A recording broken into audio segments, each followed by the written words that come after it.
चलिए, मैं कुलदीप शर्मा। आज जो अपना टारगेट है वो है क्रिस्टल ओसिलेटर, यानी कि आज हम क्रिस्टल ओसिलेटर पढ़ने वाले हैं। तो देखो, मैंने ये मान लिया कि ये हमारा क्रिस्टल ओसिलेटर है, यानी कि ये हमारा क्रिस्टल ओसिलेटर है। तो सबसे पहले मैं ये जानना चाहूंगा कि इसके अंदर क्या है, यानी कि ये क्रिस्टल ओसिलेटर है तो इसके अंदर क्या है। तो देखो, सबसे पहले जो मैं चर्चा कर रहा हूं क्रिस्टल ओसिलेटर के अंदर ये है ना, ये जो आपको दिख रहा है ये वास्तव में एम्पलीफायर है। तो क्रिस्टल ओसिलेटर में अंदर क्या होता है? एम्पलीफायर। तो अब मैं नहीं जानता कि एम्पलीफायर क्या है, तो एक्चुअल में एम्पलीफायर में ट्रांजिस्टर होता है। अब मैं ट्रांजिस्टर भी नहीं जानता क्या है। ट्रांजिस्टर का मतलब ये बीजेटी है। अब मैं बीजेटी भी नहीं जानता। बीजेटी का मतलब ये एनपीएन है, और एनपीएन में भी कॉमन एमीटर है। तो अब मैं आपको बताता हूं, हमारा टॉपिक ओसिलेटर, ओसिलेटर के अंदर एम्पलीफायर, एम्पलीफायर का मतलब ट्रांजिस्टर, ट्रांजिस्टर का मतलब बीजेटी, और बीजेटी का मतलब एनपीएन। मतलब मुझे बहुत खुशी हो रही है कि क्रिस्टल ओसिलेटर में हम घूम फिर करके किस पर आ गए? एनपीएन पर। अब ये एनपीएन क्या है? वास्तव में ये एक सिलिकॉन का पीस है। जैसे भगवान से हमें पत्थर के टुकड़े मिले हैं, लकड़ी के टुकड़े मिले हैं, सोने के टुकड़े मिले हैं, चांदी के टुकड़े मिले हैं, ऐसे ही भगवान से हमें एक पीस मिला जिसका नाम सिलिकॉन है। इस सिलिकॉन के पीस को 1, 2 और 3 तीन भागों में हमने क्या कर दिया? डिवाइड। अब हमने क्या किया, इस सिलिकॉन के पीस में यहां पर अशुद्धि मिला दी है पेंट्रावेलेंट, और यहां पर अशुद्धि मिलाई ट्राइवेलेंट। पेंट्रावेलेंट और ट्राइवेलेंट, अगर पेंट्रावेलेंट बनाएंगे तो ये बन जाएगा एन, और अगर ट्राइवेलेंट बनाएंगे मतलब मिलाएंगे तो ये क्या बन जाएगा? पी। मतलब ये हमने एक बाल्टी ली है, एक तो उसमें मिलाया है सिलिकॉन, और सिलिकॉन में अगर हम ट्राइवेलेंट यानी त्रिसंयोजी अशुद्धि मिला दें, जैसे aluminium, boron, gallium, indium, thallium, तो वो बन जाएगा पी। और अगर एक बाल्टी लें, उसमें हम सिलिकॉन मिला दें, और दूसरा अगर हम मिला दें पेंट्रावेलेंट, जैसे आर्सेनिक, एंटीमनी, बिस्मिथ, फास्फोरस, तो बन जाएगा एन। तो मैं कहना ये चाहता हूं कि सिलिकॉन का जो पीस था, यहां पर मिलाया हमने पेंट्रावेलेंट, यहां पर मिलाया हमने पेंट्रावेलेंट, और यहां हमने क्या मिलाया? ट्राइवेलेंट। तो ये बन गया एनपीएन। तो क्रिस्टल ओसिलेटर में एम्पलीफायर है, ट्रांजिस्टर है, बीजेटी है, कुछ नहीं है। मतलब इसका मतलब है एक सिलिकॉन का पीस है।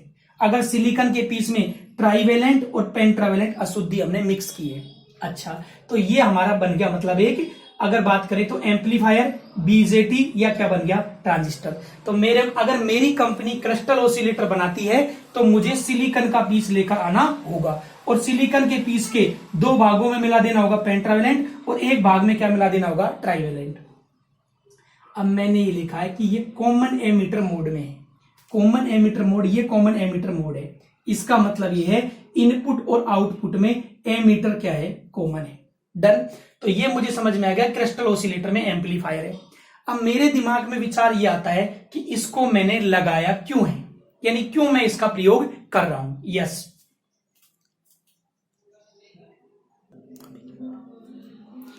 अब मैं ये कह रहा हूं कि भाई क्रिस्टल ओसिलेटर में मैंने ये एम्पलीफायर क्यों लगाया है। तो देखिए, मैं ये मान लेता हूं कि ये वायर यहां से अभी ओपन है, ये मैंने मान लिया। तो यहां पर मैं अप्लाई कर रहा हूं। तो पहली बात तो मैं क्या अप्लाई कर रहा हूं?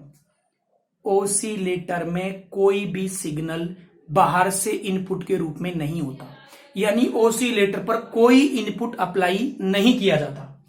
तो मैं कह रहा हूं कि भाई ओसिलेटर पर ये एम्पलीफायर है, इसमें यहां पर इनपुट है, और दूसरी बात मैं ये कह रहा हूं बाहर से कोई इनपुट अप्लाई नहीं करते। एक्चुअल में सर्किट में अनवांटेड आवाज होती है, तो वो जो अनवांटेड आवाज है उसका जो वोल्टेज है इस पर इनपुट की तरह कार्य करता है। तो मान लो वो कितना वोल्टेज है? 2 वोल्टेज। क्या है ये? अनवांटेड वोल्टेज है। अनवांटेड वोल्टेज कौन सा है? एसी है। एसी में भी कौन सा है? सिग्नल वोल्टेज है। मैंने इस पर अप्लाई कर दिया, और मान लो इसका गेन 50 है, तो क्या होगा? 2 को अगर 50 से मल्टीप्लाई करेंगे तो ये जो कलेक्टर है उसमें आउटपुट के रूप में मुझे कितना मिलेगा? 100 वोल्टेज। अब ये वाला डायग्राम देखो, इस बेस पर मैंने एसी सिग्नल वोल्टेज अप्लाई किया है। मैंने कोई वोल्टेज अप्लाई नहीं किया, अनवांटेड जो आवाज थी उस आवाज का वोल्टेज यहां पर इनपुट की तरह कार्य कर रहा है, और वो कितना वोल्टेज है, 2 वोल्टेज। अब इसका गेन मैंने 50 मान लिया, तो ये जो आउटपुट है जो मुझे कलेक्टर पर मिल रहा है, आउटपुट जो मुझे कलेक्टर पर मिल रहा है, अगर इन दोनों को मल्टीप्लाई करें तो 100 वोल्टेज, ये एसी सिग्नल वोल्टेज है। अच्छा, तो अब मैं ये देख रहा हूं कि इस एम्पलीफायर ने किया क्या है। इसने 2 काम किए हैं, एक तो 2 वोल्टेज को 100 वोल्टेज में बदल दिया। एसी है, ये भी एसी है। जैसे मान लीजिए मेरे सामने 10,000 आदमी है, मेरी कम आवाज है, तो उस कम आवाज को बढ़ा देगा कौन, एम्पलीफायर। अच्छा, तो 2 वोल्टेज को 100 वोल्टेज में, आवाज वाला वोल्टेज एसी वोल्टेज, उसे एसी सिग्नल वोल्टेज कहते हैं। तो इसने क्या किया है, वोल्टेज को बढ़ाया है।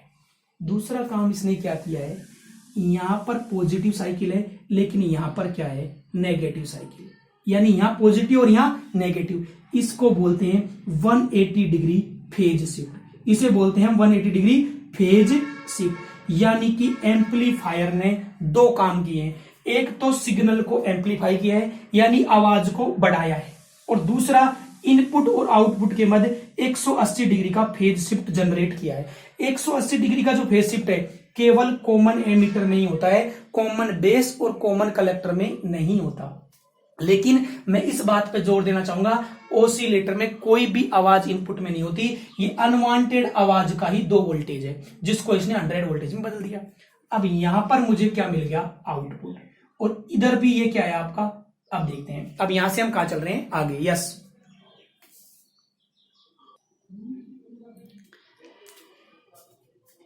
चलिए, तो मैंने ये मान लिया कि ये मेरा क्रिस्टल ओसिलेटर है। तो इस क्रिस्टल ओसिलेटर का जो दूसरा इंपॉर्टेंट पार्ट है वो वास्तव में ये क्रिस्टल है। वेरी वेरी इंपॉर्टेंट है ये क्रिस्टल, मतलब क्रिस्टल ओसिलेटर है, उसका दूसरा जो वेरी वेरी इंपॉर्टेंट पार्ट है वो वास्तव में क्या है, ये क्रिस्टल है। तो क्रिस्टल के रूप में हम क्वार्टर्स काम में लेते हैं। तो हमारी स्टोरी में क्या आ गया, क्वार्टर। अरे भाई क्रिस्टल ओसिलेटर है, तो क्रिस्टल ओसिलेटर में क्रिस्टल के रूप में क्या काम लेते हैं, क्वार्टर्स। तो ये क्वार्टर्स क्या है, वही पत्थर का टुकड़ा, सोने का टुकड़ा, चांदी का टुकड़ा, कॉपर, एल्यूमिनियम, ऐसे ही भगवान से हमें क्या मिला है, क्वार्टर्स मिला है। अब ये जो क्वार्टर्स है, हमारा जो ओवरहेड ट्रांसमिशन लाइन में जो इंसुलेटर लगा होता है, उस इंसुलेटर के अंदर भी क्या होता है, क्वार्टर्स। तो वेरी वेरी इंपॉर्टेंट है क्वार्टर्स। तो भगवान की एक ऐसी वस्तु है क्वार्टर्स, अगर उस पर हम प्रेशर अप्लाई करें तो हमें बदले में क्या मिलेगा, वोल्टेज। तो ध्यान रखना, वोल्टेज तो इलेक्ट्रिकल है, प्रेशर नॉन इलेक्ट्रिकल है। तो ये नॉन इलेक्ट्रिकल को इलेक्ट्रिकल में बदलता है, इसलिए ये ट्रांसड्यूसर कहलाता है। प्लस प्रेशर को जो ये वोल्टेज में बदलता है, इसकी ये जो प्रॉपर्टी है वो कहलाती है पिजो इलेक्ट्रिक इफेक्ट। लेकिन मैं कह रहा हूं कि क्रिस्टल ओसिलेटर में इस प्रॉपर्टी का कोई रोल नहीं है। दूसरा, अगर इस क्वार्टर्स है, अगर इस पर हम वोल्टेज अप्लाई करें तो बदले में ये डिस्टोर्ट होता है, यानी कि जस्ट आप समझो प्रेशर मिलता है। तो ये इनवर्स ट्रांसड्यूसर की तरह भी कार्य करता है। थर्मिस्टर, थर्मोकपल, आरटीडी, पिजो इलेक्ट्रिक आपका ट्रांसड्यूसर। ट्रांसड्यूसर हमारे पास खूब है, लेकिन इनवर्स ट्रांसड्यूसर बहुत कम है जो इलेक्ट्रिकल को नॉन इलेक्ट्रिकल में बदल दे। ये जो प्रॉपर्टी है, यानी कि प्रेशर के बदले में वोल्टेज और वोल्टेज के बदले में प्रेशर, ये क्वार्टर्स की जो प्रॉपर्टी, इन दोनों का ही कोई उपयोग नहीं है किसमें, क्रिस्टल ओसिलेटर में। और इनको सब लोग जानते हैं, हम आपको नई बात बता रहे हैं। ये तो इलेक्ट्रिकल इंजीनियरिंग है, इलेक्ट्रॉनिक्स कि क्वार्टर का यहां पर क्या रोल है। तो यस,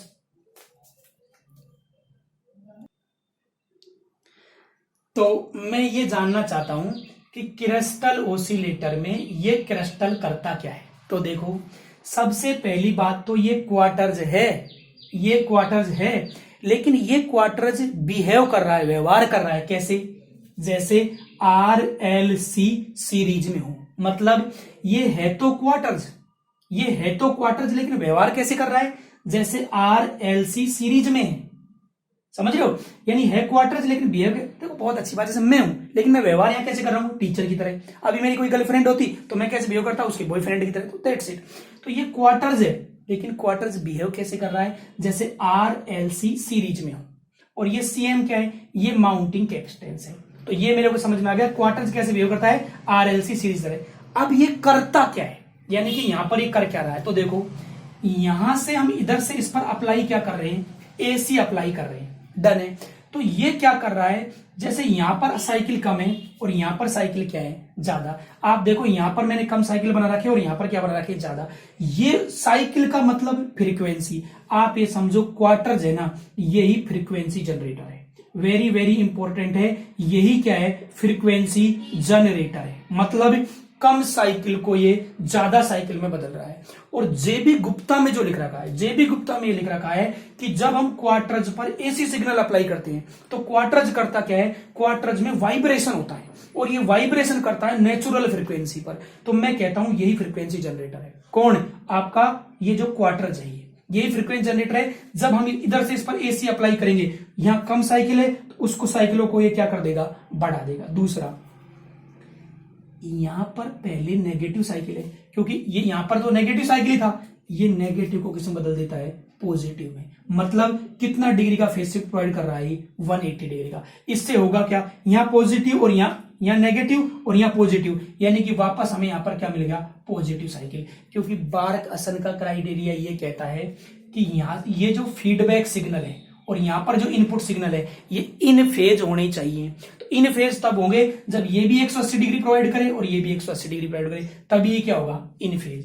तो क्या बात है, अरे भाई ये क्वार्टर्स है, इस क्वार्टर्स पर हमने इधर से क्या अप्लाई किया, एसी सिग्नल अप्लाई किया, उस सिग्नल की इसने फ्रीक्वेंसी बढ़ा दी। फ्रीक्वेंसी बढ़ाने का मतलब कम साइकिल को ज्यादा साइकिल में बदल दिया। यानी कि ये जो है ना आपका क्वार्टर्स, यही फ्रीक्वेंसी जनरेटर है। और जेबी गुप्ता ये कहता है कि जब क्वार्टर्स पर हम एसी सिग्नल अप्लाई करते हैं तो क्वार्टर्स वाइब्रेट करने लग जाता है नेचुरल फ्रीक्वेंसी से। तो हम जो कहते हैं ना प्रेशर को वोल्टेज में, वोल्टेज को प्रेशर में, यहाँ क्वार्टर्स का वो कार्य नहीं है। यहाँ क्या कर रहा है, एसी सिग्नल की फ्रीक्वेंसी बढ़ा रहा है, प्लस 180 डिग्री आपका फेज शिफ्ट भी प्रोवाइड ये कर रहा है। एक्चुअल में आउटपुट से जो लाइन इनपुट पर जा रही है, ये फीडबैक है। तो हमारा जो क्वार्टर्स है ना, ये फीडबैक परिपथ में लगा हुआ है। अब देखो, ये सीरीज और ये पैरेलल वेरी वेरी इंपॉर्टेंट है। इस क्वार्टर्स में सीरीज भी और पैरेलल भी, तो इसमें दोनों रेजोनेंस होते हैं, सीरीज रेजोनेंस भी और दूसरा कौन सा है, पैरेलल रेजोनेंस। सीरीज रेजोनेंस और पैरेलल रेजोनेंस दोनों होते हैं। और ये तो हम जानते ही हैं कि सीरीज रेजोनेंस में ये बिहेव करेगा लो इंपीडेंस की तरह और पैरेलल रेजोनेंस में बिहेव करेगा हाई इंपीडेंस की तरह। डन। तो ये हमारा क्वार्टर्स है, प्लस ये क्वार्टर्स का ये जो रेजिस्टेंस है, ये वास्तव में वेरी लो होता है। ये इसका जो रेजिस्टेंस है ये वेरी लो होता है, इसलिए क्रिस्टल ऑसिलेटर का क्वालिटी फैक्टर वेरी हाई होता है। सभी ऑसिलेटरों में सबसे ज्यादा क्वालिटी फैक्टर होता है वो क्रिस्टल ऑसिलेटर का ही होता है। मतलब ये मेरा क्रिस्टल ऑसिलेटर है, एम्पलीफायर पढ़ लिया मैंने, एम्पलीफायर के अलावा क्रिस्टल पढ़ लिया। अब हम कहीं आगे चलते हैं। यस,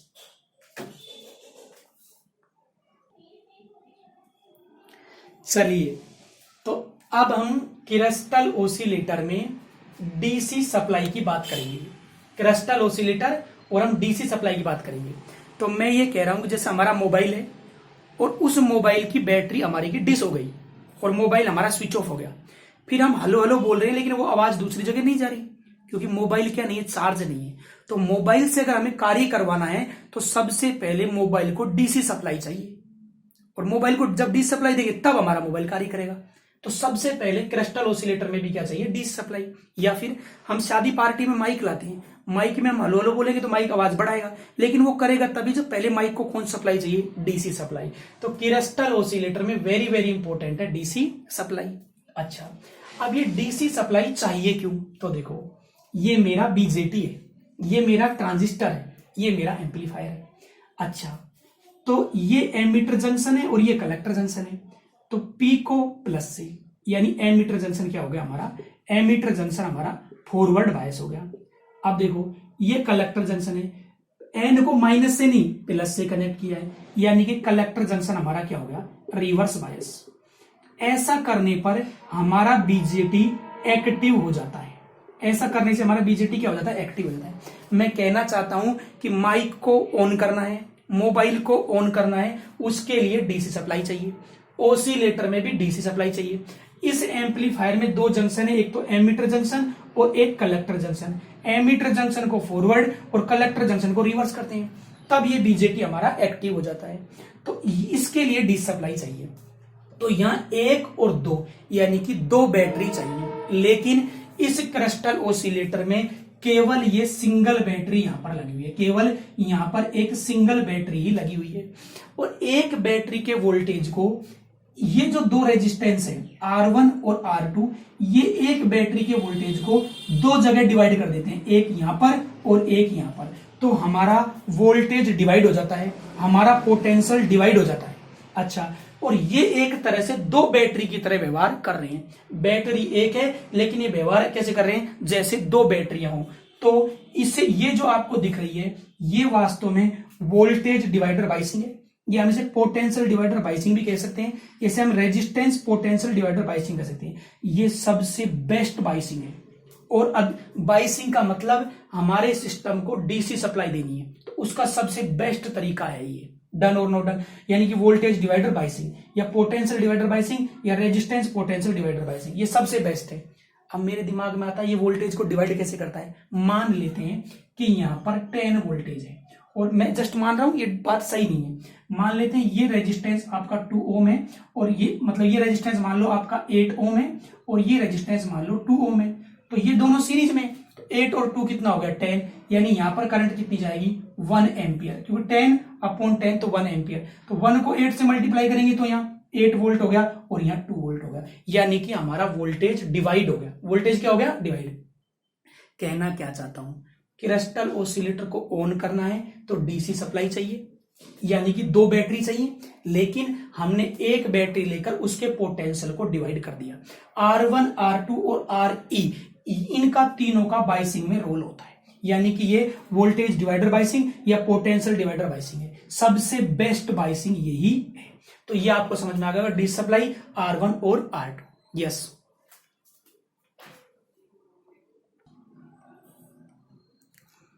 चलिए, तो हमारा क्रिस्टल ओसिलेटर हो या हमारा एम्पलीफायर हो, इन दोनों में ही दो सप्लाई की हम बात करते हैं, डीसी सप्लाई और एसी सप्लाई। मैं ये कहूंगा कि हमारा ओसिलेटर हो या एम्पलीफायर डीसी और एसी दोनों को हैंडल करता है।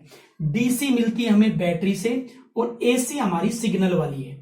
और मैं आपसे बार बार ये कह रहा हूं कि बाहर से कोई सिग्नल नहीं है, अनवांटेड अब नॉइज जो है उसी का सिग्नल बन रहा है। तो एम्पलीफायर एसी और डीसी और ओसिलेटर एसी और डीसी दोनों को हैंडल करेगा।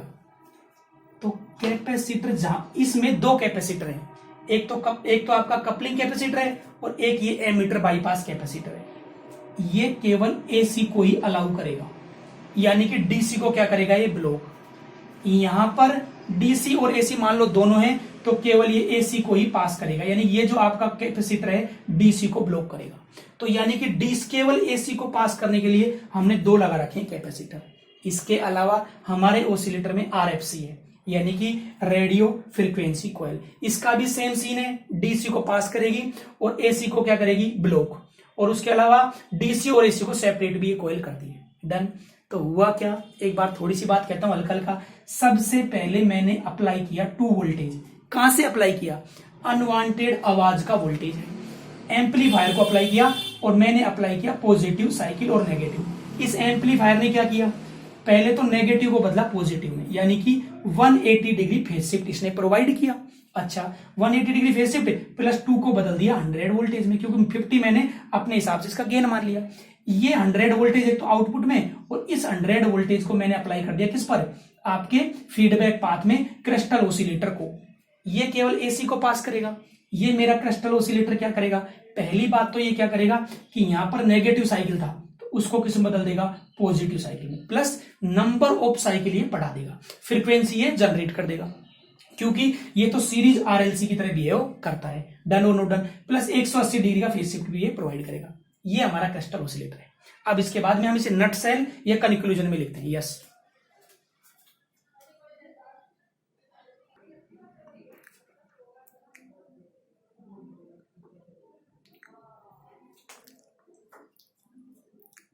चलिए, तो वेरी वेरी इंपॉर्टेंट, ये नट सेल में हम इसे कंक्लूजन कह सकते हैं।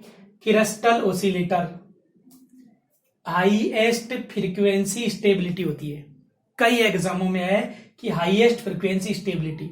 अब हमें नहीं पता है फ्रीक्वेंसी स्टेबिलिटी क्या होती है। जैसे मान लीजिए हमने इसको 100 किलो हर्ट्ज पर सेट किया है, ऐसा हम मान लेते हैं, तो कभी इसकी फ्रीक्वेंसी 105 और कभी 110 किलो हर्ट्ज, यानी कि बार बार इसके द्वारा जनरेट की गई फ्रीक्वेंसी क्या हो रही है, बदल रही है। इसका मतलब स्टेबिलिटी बेकार है। तो सही स्टेबिलिटी का मतलब क्या है, अगर हमने इसको 100 किलो हर्ट्ज पर सेट किया है तो यह हमेशा 100 किलो हर्ट्ज पर ही कार्य करता है। इसी का मतलब है highest frequency stability. Colpitts, Hartley, आपका RC phase shift, Wien bridge, सबसे ज्यादा हाईएस्ट फ्रीक्वेंसी स्टेबिलिटी किसकी होती है, क्रिस्टल ऑसिलेटर की। इसको यूज करते हैं फॉर फिक्स फ्रीक्वेंसी के लिए। मतलब अगर फ्लाइट 9 बजे अगर उड़ान भरेगी तो बिल्कुल 9 बजे, अगर मतलब हमने इसको सेट किया मान लो 200 किलो हर्ट्ज पर, तो बिल्कुल ये 200 किलो हर्ट्ज पर ही कार्य करेगा। यानी कि फॉर फिक्स फ्रीक्वेंसी हम इसे यूज करते हैं। प्लस कई बार आया कि फिक्स फ्रीक्वेंसी के लिए कौन सा ऑसिलेटर यूज करते हैं, crystal oscillator. Quality factor highest होता है इसका। क्यों?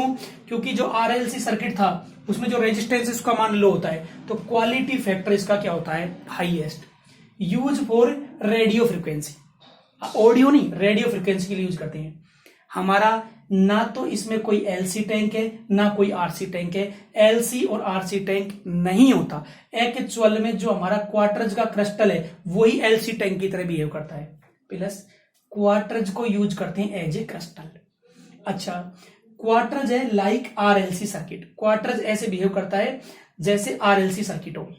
सीरीज रेजोनेंस भी होता है इसमें और पैरेलल रेजोनेंस दोनों होते हैं। सीरीज रेजोनेंस की फ्रीक्वेंसी तो हमारी नॉर्मल ही है, पैरेलल में 1+C/Cm, Cm माउंटिंग कैपेसिटेंस है। ट्रांसमीटर में यूज करते हैं, रिसीवर में यूज करते हैं और डिजिटल क्लॉक में। ये तीनों लिखा हुआ है आपके जेबी गुप्ता में। डन है। अच्छा, और ये हमने आपको पहले ही बता दिया था क्वार्टर्स के बारे में कि क्वार्टर्स है ये मतलब पिजो इलेक्ट्रिक इफेक्ट इसमें होता है। प्रेशर को वोल्टेज में, वोल्टेज को प्रेशर में, दोनों प्रॉपर्टी यहां पर यूज नहीं होती। अब मुझे क्रिस्टल ऑसिलेटर बनाना है मेरी कंपनी को, तो मुझे क्या चाहिए, एम्पलीफायर, मुझे क्या चाहिए, क्रिस्टल, मुझे क्या चाहिए, आरएलसी, और क्या चाहिए, बैटरी। और भी अगर मैं कच्चे सामान की बात करूं तो मुझे क्या चाहिए, रॉ मटेरियल यानी कि सिलिकॉन चाहिए, क्योंकि सिलिकॉन के पीस को 3 भागों में डिवाइड करके तो एम्पलीफायर बनाते हैं। प्लस क्रिस्टल के रूप में क्या चाहिए, क्वार्टर्स। और मैंने कह रहा हूं कि जो हमारी इंसुलेटर होता है जो पोल पे लगा होता है उसके अंदर भी क्वार्टर्स होता है। उसके अंदर होता है क्वार्टर्स, केओलिन और फेल्डस्पार। फेल्डस्पार में राजस्थान नंबर 1 है आई थिंक क्या पक्का। इसके अलावा आरएलसी, इसके अलावा और क्या है, आरएलसी ये पैसिव कंपोनेंट है, और इसके अलावा हमारी बैटरी। आपका ट्रांजिस्टर एक्टिव है और आरएलसी जो है ये पैसिव है। अच्छा, मतलब सिलिकॉन का पीस है, क्वार्टर्स, आरएलसी और बैटरी। अब ये क्या झोल है, एम्पलीफायर पर हमने एसी सिग्नल अप्लाई किया। तुम्हारे पास कहां से आया, बाहर से अप्लाई करते हैं ना जी ना, अनवांटेड आवाज को बढ़ाता है। तो अनवांटेड आवाज का मान लो 2 वोल्टेज है, तो ये एम्पलीफायर 2 को किसमें बदल रहा है, 100 में। अगर मैंने इसका गेन 50 माना तो 2 वोल्टेज को 100 वोल्ट में। प्लस यहाँ पॉजिटिव है तो यहाँ क्या मिलेगा, नेगेटिव। तो सिग्नल को एम्पलीफाई करता है 2 वोल्टेज को 100 वोल्टेज में, प्लस पॉजिटिव की जगह नेगेटिव, तो यानी कि 180 डिग्री फेज शिफ्ट भी हमें मिलेगा। ये 2 काम एम्पलीफायर के हैं, लेकिन 180 डिग्री ये केवल कॉमन एमीटर में ही मिलता है। क्रिस्टल ऑसिलेटर में एम्पलीफायर है 2 वोल्टेज को 100 वोल्टेज में। अब तुम्हें पता है ये जो आपका आउटपुट मिला यहां पर, इसे हम अप्लाई करते हैं।